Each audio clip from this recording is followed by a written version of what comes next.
Okay, there are times when you have a guest and they're so amazing that you have to just keep going. So this is Richard Solomon. Welcome if you're listening to us because this is a bonus or the second hour or whatever this is going to be. Welcome to Taking Care of Business, Out of the Question, and My Father's Place Radio. And I'll tell you, we're just kind of reminiscing about the record industry, Billboard, 45 adapters, 33s, concert tickets.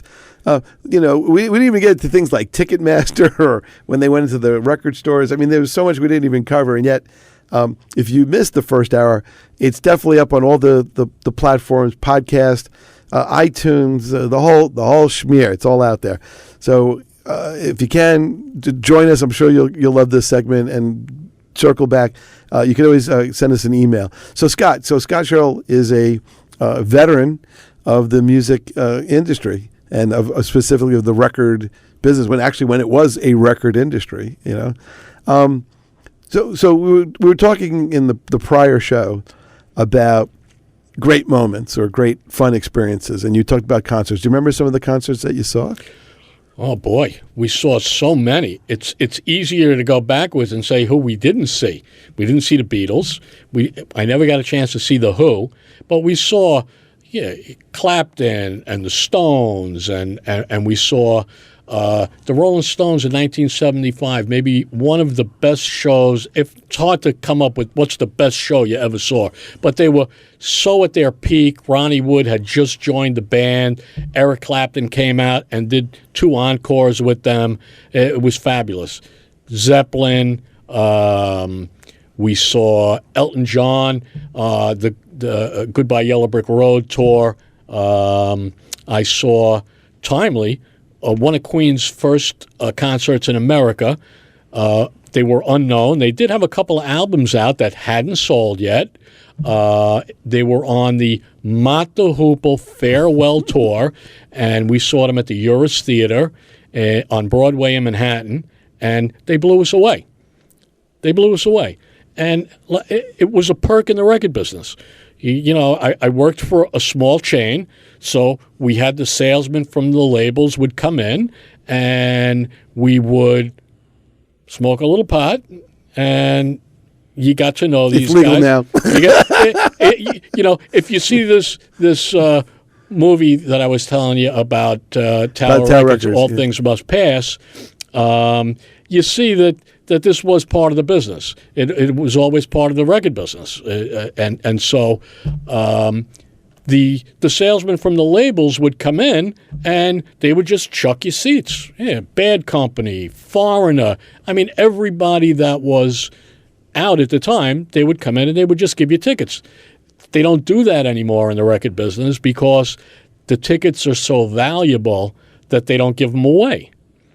Now, when you got the tickets, were these like the front row tickets or were these the nosebleeds? These were the best seats in the house. Wow. They were their personal seats. So if you were seeing WEA was a big rock label. It encompassed Warner Brothers and Atlantic and Elektra and Asylum, and they had a huge roster of acts.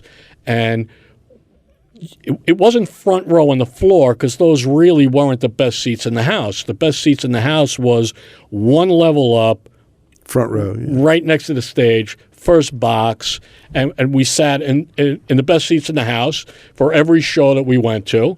So much that I can't go to concerts anymore at a place like Madison Square Garden because either you're going to shell out $1,000 to go see the show, which is out of the question for me. I used to go for nothing, so I'm not going for $1,000. Or you could sit all the way, in a terrible seat, and you're spoiled, so there's no going back. But we saw everybody. Wow. Do you have a big time concert T-shirt collection? Nope, but I got a big vinyl collection. How big is your collection right now? It's hundreds, thousands? Yeah, it's thousands. Wow. Thousands of LPs. Perfect condition, jackets on everything, thousands of 45s, thousands of CDs, thousands of cassettes. Huge collection. Do you remember there was a store in City Island? I don't know if you remember this. I don't. I mean, I know City Island pretty well. There was a store, and it was like a museum. It was unbelievable. it was this record store, and it was just wall to wall of thousands of records. And I know it closed, but I remember it was just an unbelievable place because it was one of those holdouts for a long time. Yeah, at City Island, all I remember was, I think, Sammy's Fish Box. Well, there's only one road in. And, one road in, one road out. Talk about the whole Billboard magazine thing. Was that a tool for you? Is this something that you had to use as a reference material? It was the Bible. What kind of information did it provide from you, and what did you extrapolate out of it? Well, it was a weekly, so obviously it had the weekly charts. So that's telling you what's selling nationwide. There was also a radio play section. So as a retailer, it was very important for you to know what the radio stations in your area are playing, what's in heavy rotation, what's in lighter rotation, what's new that they're throwing on the radio. And the opposite of that, the radio stations, if you had a good store, the radio stations would call you and you would report. That's what they called it. You would report. They would call you every week, and they would say, what are you selling? And you would tell them what's selling and what's new that's breaking out, and they would now add that. So you worked hand in hand. The Billboard magazine was a Bible. It told you industry news. The labels are thinking about raising the price. The labels are thinking about doing away with cassettes, or they're thinking about doing away with 8-tracks, or they're going to be bringing out this new configuration, and it's read by a laser, and the disc is 3 inches, and this and that. It was the Bible for everything. There wasn't really anything that was newsworthy and important in the record business that wasn't in Billboard magazine. And there was another trade paper that people forget that was big for us when we operated in Queens, and it was called Cashbox, and that was the trade paper for the jukebox industry. And the jukebox industry was a very integral part of the record business. So they had their charts, and they were similar, but they were never identical. There were songs that would play big in a jukebox, and you would sell them, but they didn't necessarily get represented quite as high in the Billboard magazine because that was nationwide sales. And there were a lot of records back in the earlier days that were regional hits. And so the Billboard was indispensable. You had, as soon as you were opening up a store, one of the first things you did was sign up for your subscription for Billboard for that particular location. You couldn't operate without it. What were the magazines that you remember for the consumers? I mean, it was like Tiger Beat. What else was there? Rolling Stone. Yeah, obviously was really big. People don't remember that Rolling Stone started as like a newspaper. Didn't start as like a magazine. It started as a newspaper. Let's see.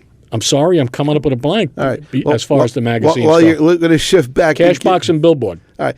So, Moon Cursor Records, one of City Island's former attractions from 1991 to 2006 was Moon Cursor Records, a bastion for obscure vinyl, 33s, 45s, and 78s. The store had a collection of over 100,000 albums and singles, as well as over 30,000 piano rolls. The place worked as a museum of recording. The walls displays of movie posters, music memorabilia, and musical instruments and antiques hanging from the rafters. The owner, Roger Roberge, could usually be found in his rocking chair 7 days a week. You want to tell your listeners what is a piano roll? You tell them, because a piano roll. They used to make pianos. I guess that's the first analog recording. Yeah. Yeah. It was a roll of paper that had holes punched in it, and you would put it in a player piano. And the earlier ones, you pumped with your feet, 2 pedals underneath the keyboard of a piano, and you pumped it, and that turned the piano roll, and it was a player piano, and it played that music. I would say that those are pretty collectible right now. But you see, this guy had this great inventory. At that time, as the record business was slowly dying, and with all of that going for him, he couldn't make it. It's interesting. I wonder what came first, the piano roll or the punch card, because they're sort of the same idea. Yeah, so it's a good question. So according to Wikipedia, a piano roll is a music storage medium used to operate a piano player. It's a roll of continuous paper with perforation, holes punched into it. The perforations represent note control data. The roll moves over a reading system known as a tracker bar, and the playing cycle is triggered when a perforation crosses the bar and is read. It was introduced in 1896. How's that? So I guess they beat the punch card. Yeah. By a couple of days. Piano rolls were in continuous mass production from 1896 to 2008 and are still available today. Oh, there was a landmark record store, which it really is a shame that the business got so bad that even the landmark stores couldn't make it. The Tower Records, the J&R Music World that you were talking about on Park Row. There was a landmark record store, Colony Records. I remember Colony Records in Manhattan. Colony Records was on Broadway, and so they were a resource for, I'm sure, for piano rolls, a huge resource because they were in the theater district of sheet music and original cast albums and original soundtrack albums, and it was a really sad day when they closed up. It was like hard to believe. You scratched your head. You said, how could Colony Records go out of business? And it's a shame that that nobody could save it, that nobody stepped in to save it. Like I heard on the news in the past couple of days that Lin-Manuel, what is his name? The guy from Hamilton? I don't know. But anyway, the guy from Hamilton. The guy from Hamilton is stepping in to save a famous bookstore that's in the theater district that is a resource for the theater people. And it's a shame that nobody could do that for Colony Records. Now, here's a New York Times article from 2012. Music shop recognizes somber tune, its final coda. And it talks about Colony Records. 64 years in business. 64 years. Well known. Great location. Unbelievable inventory. Unbelievable history. And poof, it's gone one day. You know what I remember about Colony Records? They had a lot of autographed pictures. And, and I was like, right on Broadway. It was like, oh yeah, Mick Jagger or whatever. And you'd be like, wow. And the prices that they sold were really not that outrageous given that it was Manhattan and a lot of the stuff was more unique. I guess they had a lot of show music too. Broadway was, a very big place for the record industry, the music industry. You had the Brill Building where all of the writers, Carole King, Neil Diamond, all of these people came out of the Brill Building. So when a store like that goes out of business, the handwriting is on the wall for the regular guy. It's interesting. It was so Americana. It really was. Yeah. The whole record store, the record buying experience. This was America. The Colony Records, the J&R Music World. Everybody went to them at some point, or you either bought people music as a gift, or you bought something for yourself, or you had an hour to do something in between. I don't know. When I go down to court in Manhattan, sometimes you have a morning court appearance, sometimes you had an afternoon court appearance, and there was like a gap. What better place to go than the J&R Music Record, J&R Music World for an hour? Right. Walk around, especially in the winter. It's cold, it's nasty, it's snowing. Go inside. They're playing music anyway. You walk around, you look around, and a great place to go. Colony Records, to give you an example of how America has changed. I don't think for the better, but you be the judge. We would take our kids into the city. We would hang around. We would go into Colony Records and flip around and take a look at this and take a look at that. And like you said, the autographed pictures and who was this and who was that. Now, these kids, they go to Times Square. What do they go to? The M&M store. I mean, how is that better? It's not, when you think about it, like you said, the neighborhoods, on the Upper West Side was Tower Records, and the Village was Tower Records. Oh, the Village had hundreds of stores over the years. And then there was, there was some stores. I think was it on Sullivan Street, all by NYU. They basically sold a lot of bootlegs.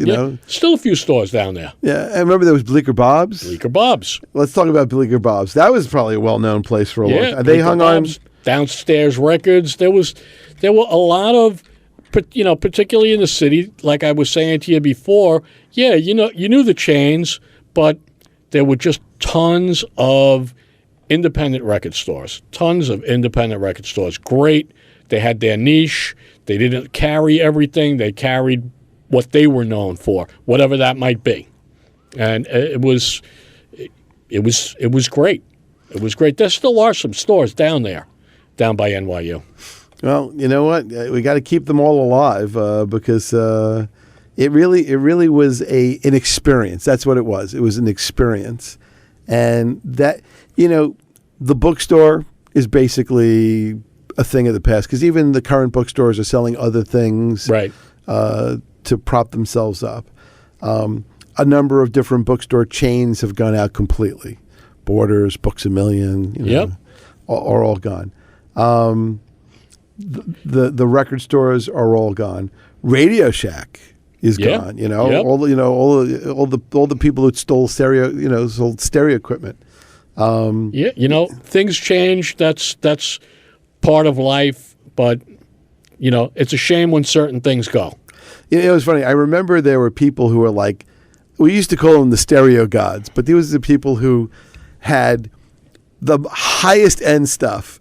They had Technics turntables, they had Marantz equalizers, they had Harman Kardon speakers. They wouldn't just buy like one thing. Yep. They had to buy. Well, Technics had the best turntable, but they didn't have the best this. Right. So you had to go components. Right. So you had to buy this stuff. And I remember you had to buy Maxell cassettes, and you had to get the ones that were like the better grade. Sure. And I remember there was BASF. Remember BASF? Sure. TDK. Yeah. There was TDK. There was Memorex. Yep.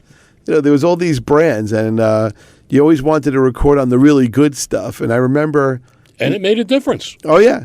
And I remember when you recorded sort of like, if you had like a record player and you just sort of recorded loosely in the air from the speaker onto like a tape player, it wasn't good. And then when you got the stereo components, you were able to record directly from the turntable to the cassette.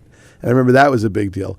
And then I remember that you got a dual deck where you can record from one cassette to another. And I thought that was, the big things you always worried about hiss, because sometimes hiss came out on the tape. And then I remember... You remember reel-to-reel? I do remember reel-to-reel. Yeah, reel-to-reel was, it never was really big commercially, but the sound was phenomenal, and you couldn't beat it. A TIAC reel-to-reel was really a great sounding system. Yeah, remember we were talking about Betamax? Look right behind you. That's a Betamax. That's professional? I guess it's got to be the station's equipment, but yeah. Yeah, because Betamax was they definitely say it was a better system, and a lot of professional like TV people used never changed over from Betamax, but Betamax was first.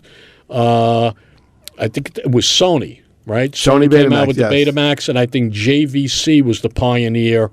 I think JVC and RCA in a joint venture did the VHS. The VHS just, you never know, why does something take off when the other one is better? It's hard to explain. All right. VHS stands for Video Home System. I didn't even know that. Developed by JVC. It was released in 1976, and in the United States in early 1977. Interesting. And the Beta was out a couple of years before that. And interesting, like everything electronic when it first started. I think the first Betamax machine was $2,000 back in those days. I think I remember that. It was like buying a car. I think I remember, weren't like the first VHS things that you would record off the TV, weren't they like about $2,000? Yeah. You know, and then now they're like $50. I know. If It's you crazy. even buy them, Same with the CD players. Yeah. CD players came out; they were a couple of $1,000, and now $39. Well, you know, it was sort of interesting when the Discman came out. Do you remember the Discman? In fact, Epi, who owns my father's place, has a Discman, and he walks around with the CDs and he listens to them. Okay. You know, but I remember when the Walkman came out and the Discman came out. Right. The Walkman was the cassette. Correct. Was the cassette player with the headphones. Now, what was interesting was when I was in law school, there was a radio show that I really liked to listen to locally, and I would always miss it because I was in class. So I bought a Walkman type of machine. It was a different brand. It had an equalizer. It was very, very sophisticated. And what I would do is in class, I would put it on mute somehow, or I plugged the thing. I would record it.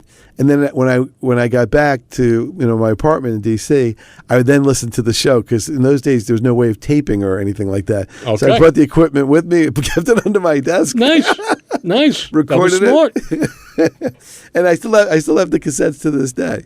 Oh, you still have those cassettes? I still have those cassettes to this day. Very nice. We were talking before about CDs and how they're phasing out the CDs in the cars.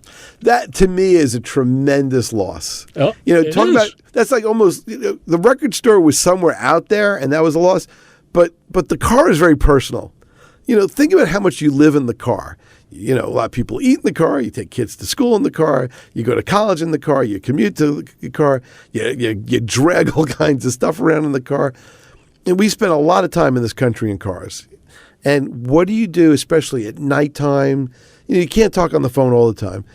But what do we do? At nighttime, they listen to the music from the phone into whatever system you have in the car. There's still a music system in the car, it just doesn't play CDs. So it's got a radio. A lot of them have XM, Sirius, but these younger people, they don't want to pay for the music. So they don't even want to pay for a subscription to XM once it expires from the car. They just want to play. Yeah. They want to play the stuff that they know. I don't even know where they get exposed to the new stuff on their phone. And if you take the money out of an industry, what's left of the industry? Well, you can't compete with free. You can't compete with free. No. Why would you buy it if you could get it for free? I forgot which artist said it. I think it was Paul Stanley of Kiss. He said, I'm writing really good stuff now, but I don't know if anybody's going to bother buying it or listening to it. It's sad. Because, one of my questions, and I never really got a good answer, is why won't they play any new music on the radio anymore? Why are we stuck with just, the classic rock, and they only play like in many commercial outlets? That's not everybody, but I know this is a broad generalization. But you kind of feel like a lot of radio stations have very tight lists.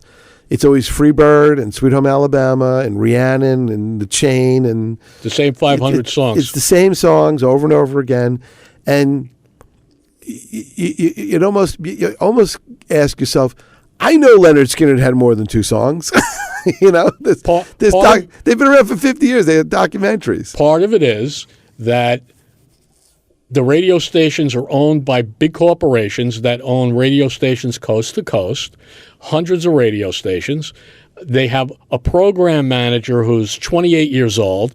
So what does he know about Leonard Skinner? He knows Freebird. So if you put 10 Leonard Skinner albums in front of him, it's sort of meaningless. Yeah, he might know a handful of songs. It's like if somebody said to you and I want you to host a station that's going to play music from the 40s and the 30s. So, yeah, we would know a few hundred of those songs, but take the A train. Right. You would know the songs that you know by Glenn Miller and the songs that you know by Benny Goodman, but you wouldn't really know it the way, say, my father would have known it because that was his music. So that's a big part of the problem. They don't have people that really know that music. So they all, if you turn on a classic rock station, for the most part, they play the same 500 or I'll stretch it and say maybe 1,000, and they all play that same 1,000. It's true. You know, a lot of times, you know, you travel around America and you listen to, quote, the classic rock station. And whether you're in Florida or New York or Pennsylvania or D.C. or California, you feel like, you know, you really haven't left. It could be owned by the same company, and it could have the same programming director. And what's sad is, you know, you kind of feel like bored. Yeah. And you know that the inventory's deep. I mean, there was the 60s, the 70s, the 80s, the 90s, you know, into the 2000s. There's all this great music. Now, what's kind of cool, you know, is that my father's place kind of features all these artists, and they're at least new to me. Laura Hope and the Arctones, and Taz and all these other people, and Russ Alexander with the Hitman Blues Band. And you're like, wow, Vista Hill and Blue Race, and, you know, but they're not getting played on the radio. Right. You know, luckily I get to bring them here, play their music, Jay Cobb. And, you know, you talk to them, and they got great songs, they got great stories. Jay Cobb told me a story. He was in the 70s, he was motorcycle riding, and he kind of was in a valley, I think it was upstate. And there was this cloud formation. It looked like a woman from the 1700s. And he drove through it, and it didn't disperse, and it was very cold. And it was sort of like one of those metaphysical, you know, paranormal experiences. And he wrote about it in a song. I think it was like The Ghost of the Highway 54 or something like that.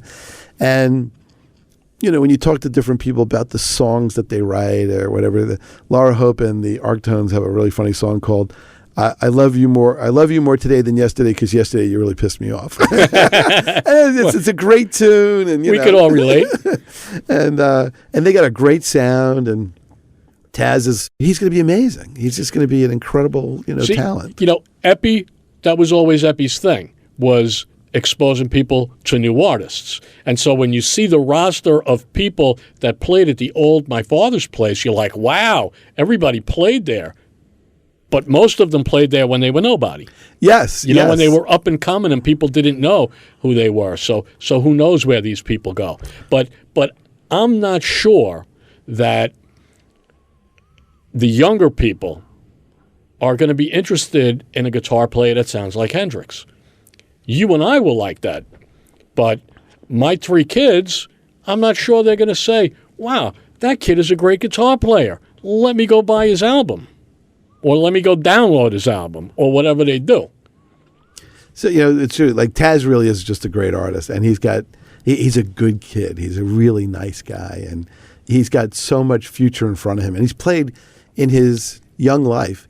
He's played with Buddy Guy and the people from the Allman Brothers. That's incredible. And you know, you'll see him on YouTube, and you'll be like, wow. I mean, he's young, and look what he's done thus far. You know? Right. And those people can really appreciate an artist like that, and their audiences. Right. The people that's good exposure for him, because those are the people that are going to see somebody like Buddy Guy are going to love a guy like that. Exactly. So, we got to probably wrap this up here, but what else would you like to share, either from Billboard or memories, or that we didn't really touch upon? Well, nothing. I think we touched on anything I could think of. But did we squeeze everything out of the lemon so there's only dust coming out of it? Well, you know what? If I recharge and I think of more things, I'll have you come back. I'll be in touch. But I did want to say what I had said to you before. You know, I started in the record business 1973, and this is 2019, if you can believe that, 2019. So I've been pretty much nonstop, made my living in the record business all of those years, close to 50 years. And I feel blessed and so lucky to have been able to do that, because, you know, music is one of the great things that you know, we as human beings get to really enjoy. And the fact that I could be in this business and earning my living all of these years, it's been fantastic. So are you still in the music business now? You know, I am. I still have, you know, one foot in it, but I'm pretty much semi-retired at this point. I have a little rack jobbing business that I do, where I set up a rack of CDs mostly in car washes throughout the island. You might see a stand. If you see the stand and it says the Music Man on there, that's me. Just to keep my hand in there.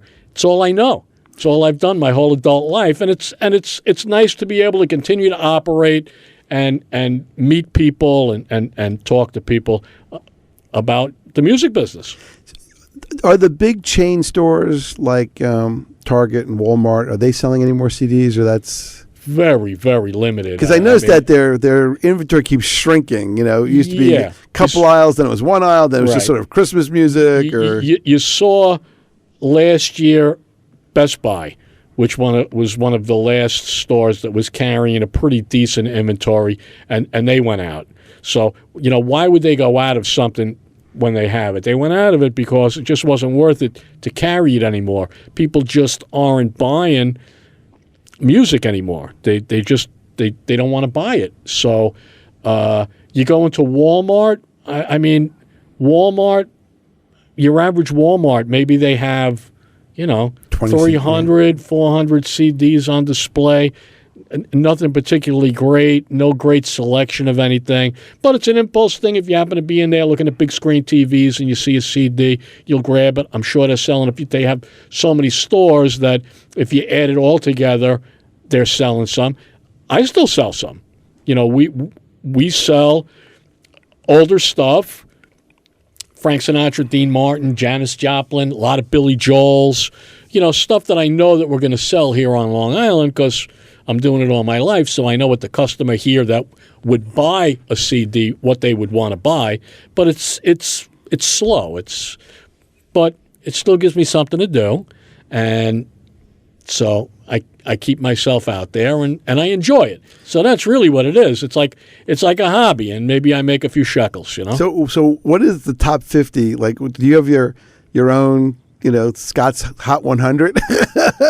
Yeah, well, that's actually what I handle. When I put a rack in a store, I put in 100 CDs, and it's 100 different titles. And those titles, sometimes they vary, but a lot of times it's the same stuff. So, like greatest hits. Yeah, greatest hits compilations. Some of the old Strong albums. A Carole King greatest hits. Janis Joplin greatest hits, Simon and Garfunkel's greatest hits, stuff that and it's going to sell. Eventually it's going to move out. I sell, believe it or not, right now very well, Janie Americans, I got a good one, and Johnny Maestro and the Brooklyn Bridge. They were always really popular on Long Island, so they sell really well. Sell a good amount of Elvis, sell a good amount of Frank Sinatra. We sell a decent amount of R&B stuff, the old stuff, Harold Melvin and the Blue Notes, Earth, Wind and Fire, Whitney Houston, stuff like that. Oh. So you'll have to come back and we'll do some radio. Maybe we'll feature some artists and albums. Okay. All right. So that was our bonus feature. Thank you for listening. Richard Solomon, taking care of business by Father's Place Radio, also called Out of the Question at Times. We'll see you. Thank you for listening, and thank you for sharing the journey with us. If you've enjoyed this, I'm sure you love all the music that's out there. And be passionate, folks. Be passionate. See ya.